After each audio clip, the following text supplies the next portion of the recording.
Israeli Prime Minister Benjamin Netanyahu vowed to finish the job in Rafah. The US will send a new military aid package for Ukraine worth €275 million, the government announced on Tuesday.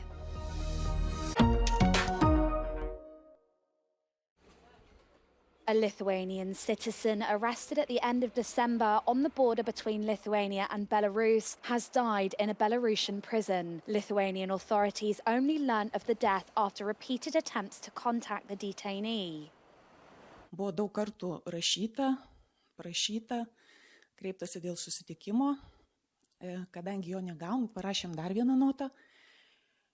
Ir kaip atsakymą į šitą notą gavom skambutį iš Baltarusijos institucijų, kad susitikimo organizuoti nepavyks, kadangi Lietuvos pilietis yra miręs. The Lithuanian government has expressed surprise and outrage at the death of one of their citizens and are demanding explanations from their Belarusian counterparts. Šiandien gavom notą iš Baltarusijos užsienio reikalų ministerijos, kurioje yra patvirtinamas Lietuvos piliečio mirties faktas ir data. Tačiau kol kas daugiau jokios kitos informacijos nesam gavę, todėl yra dar kartą paprašyta pateikti visą informaciją apie šito įvykio aplinkybės. Kokios priežastys yra mirties, kodėl taip įvyko, ar jam buvo suteikta medicininė pagalba, kodėl taip ilgai nebuvo leista susitikti konsului su Lietuvos piliečiu. According to the ambassador, many Lithuanians are detained in Belarus for different reasons. Authorities are often informed by people who have lost track of relatives who have left for Belarus. Israel's Prime Minister Benjamin Netanyahu has vowed to finish the job in Rafah.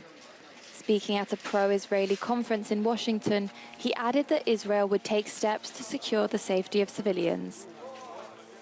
Netanyahu faces increasing international pressure from world leaders who are starting to criticize his military campaign in Gaza. Meanwhile, strikes across Gaza killed at least 10 people overnight, according to local Wafa news agency. About a quarter of Gaza's population is currently on the brink of starvation.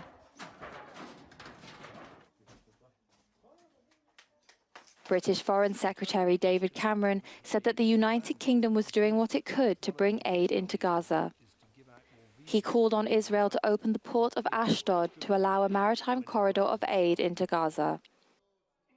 The US Air Force have also announced another airdrop of aid into Gaza, including 16 bundles of food. The UN have said Gaza is in desperate need of aid and have called on Israel to allow UN workers visas in order to distribute supplies. A private sector rocket, thought to be the first to launch into orbit in Japan, exploded shortly after liftoff on Wednesday. Footage showed the rocket, called Kairos, blasting off from the Wakayama prefecture in central Japan, exploding mid-air within seconds from takeoff. A huge plume of smoke engulfed the area, and flames could also be seen in some spots. The video then showed spurts of water shooting toward that spot in an effort to put out the blaze. Just a couple things. The US will send a new military aid package for Ukraine worth €275 million, the government announced on Tuesday. But in its efforts to help Ukraine, the US Army is just over €9 billion overdrawn. This package is the 55th tranche of assistance and is valued at up to $300 million and includes capabilities to support Ukraine's immediate air defense, artillery, and anti-tank requirements. France's National Assembly voted in favour of a Franco-Ukrainian security agreement on Tuesday. The bilateral security agreement was signed in Paris last month, pledging civil and military support to Ukraine in its war against Russia. An airstrike in Kryvyi Rih in central Ukraine on Tuesday night caused a fire in a high-rise building, killing at least 3 people. The wounded have been hospitalized. Among them is a child. At least 5 people are in serious condition.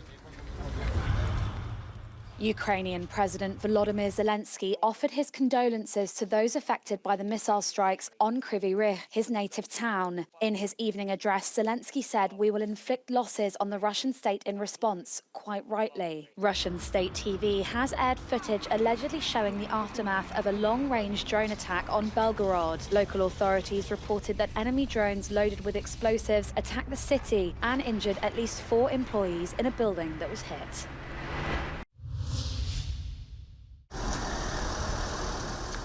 Russia has stood by its decision to open polling stations in the breakaway region of Transnistria without Moldova's consent for the Russian elections, the 15th to the 17th of March.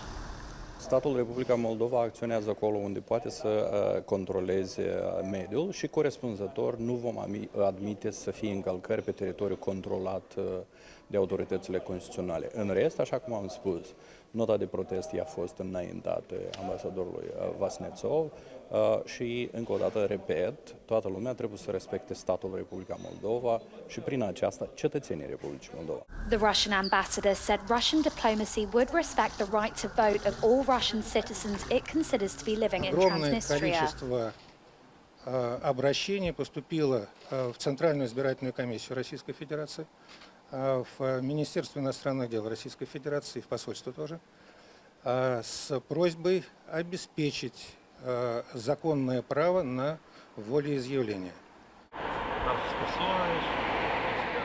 On Monday, a publication in Tiraspol, a city that has separated from mainland Transnistria, announced Russia would open 6 polling stations in the Transnistria region and that even people with expired or Soviet-era passports will be able to vote. Voting will extend to the annexed territories, including Crimea and the so-called Special Military Operation Area in Ukraine. Despite the discontent shown by Kyiv, voting by Russian military personnel, who are currently part of the special operation on Ukrainian territory, has already begun.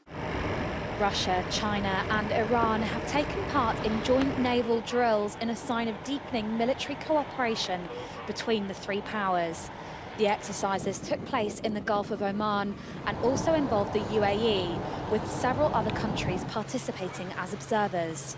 They included guided missile destroyers and frigates, as well as support vessels and combat boats. Iran has stepped up its military ties with Beijing and Moscow in recent years, amid rising tensions with the US. Gouvernement a dirigé après Conseil des ministres à Soya. Haiti's Prime Minister Ariel Henry has announced he will resign following weeks of international pressure. Membre Conseil sa yo pral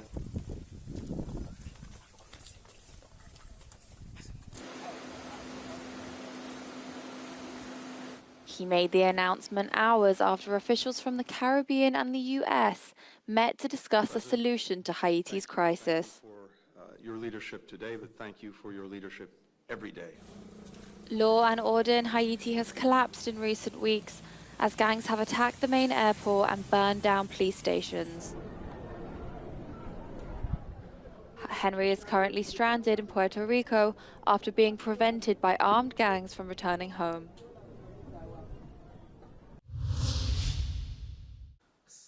It's taken more than 10 years to build, but now the largest mosque in Belgium's southeastern Wallonia region has finally opened in the town of Liège. The Kanuni Sultan Suleiman Mosque was funded exclusively by worshippers.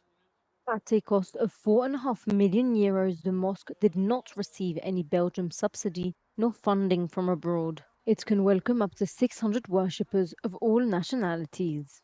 Notre idée, ce n'était pas de faire une architecture liée à l'Anatolie centrale, ou au Moyen-Orient ou à Afrique du Nord. C'était d'arriver à une universalité, donc à une belgitude. The mosque was built on a former coal mine, where Turkish miners passed their trade down from generation to generation.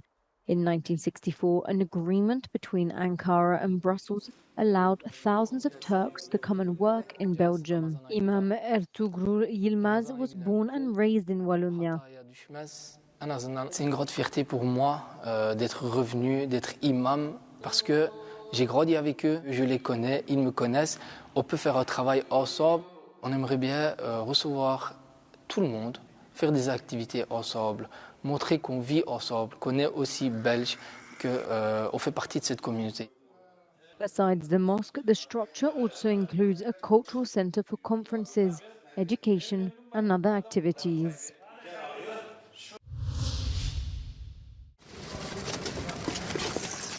For the second day in a row, Greta Thunberg and other climate activists have been forcibly removed from the entrance to the Swedish Parliament. The group were hauled aside by police after sitting down and blocking entry to the building for several minutes. The group, comprising dozens of young people, had begun their protest on Monday, taking up positions outside the Riksdag. Police say they did not have a permit for a public demonstration. Thunberg has been repeatedly fined for similar actions.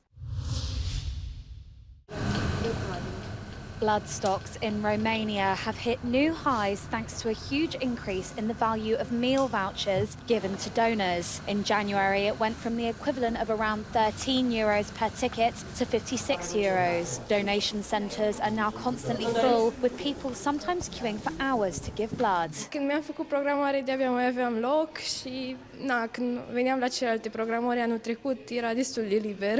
Nu, pe mine nu mă motivează. Eu donam și până acum. Donez de 20 de ani. Și am donat și când se dădeau numai 60-70 de lei. Vin de obicei la donat, regulat, fără să știu de bonuri. Azi mă bucur că e plin de oameni. Compared to shortages in previous years, Romania now says its blood banks are full after just the first 3 months of the year. The country has 42 donation sites, and the Health Ministry is considering reducing that number to help it cope with the surge in donors.